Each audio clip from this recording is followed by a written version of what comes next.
A kí gbogbo ẹ̀yin olólùfẹ́ wa nílé lóko àti lẹ́yìn odi wípé a kú oṣù tuntun ní èní ọjọ́ kìíní nínú oṣù December ọdún 2025. Èní ni ọjọ́ kìíní nínú oṣù Ọ̀pẹ ọdún 2025. A kí gbogbo wa wípé a káàbọ̀ sínú oṣù tuntun. Oṣù tuntun yìí á sàn wá sówó, á sàn wá sọmọ, á sàn wá sí ire gbogbo, ayọ̀, àlàáfíà, àìkú tí í ṣe baálẹ̀ ọrọ̀. Ìgbà ilé wa ò ní fọ́ o, àwọn ilé wa ò ní fàya. Gbogbo tá a bá dáwọ́lé nínú oṣù tuntun yìí ó máa yọrí sí rere. Nítorí pé akanamago kì í pọdún jẹ o, ojú wa á máa rí ọdún, ojú wa á máa rí oṣù, á máa rí ọ̀sẹ̀, á máa rí ọjọ́. Lágbára Elédùmarè, ìjáde wa, ìwọlé wa, a ní wọlé lé ikú lọ́wọ́ o, a ní wọlé lé àrùn lọ́wọ́ o, a ní bọ́ sọ́wọ́ ajínigbé, a ò ní bọ́ sọ́wọ́ ajínipa o.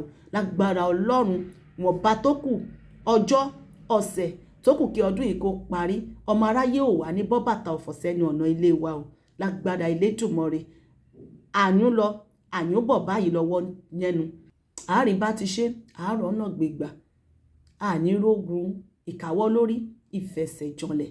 Lágbára Elédùmarè, mo kí wa wípé gbogbo wa a káàbọ̀ sínú oṣù tuntun, ní oṣù tó gbẹ̀yìn nínú ọdún December. Ohun aburú kankan kò wá ní bà sí ilé wa o, wọn ò ní bọ́ bàtà ọ̀fọ̀ sẹ́nu ọ̀nà ilé wa o. Mo kí gbogbo wa wípé a kú oṣù tuntun. Èmi náà ni o, ọmọ yín, ọ̀rẹ́ yín, olólùfẹ́ yín, àbúrò yín, Àṣàkẹ́ TV show. Elédùmarè á wà pẹ̀lú wa o, àní rógun aburú o, aburú kan ò ní ṣẹlẹ̀ sí wa o. Lágbára Elédùmarè.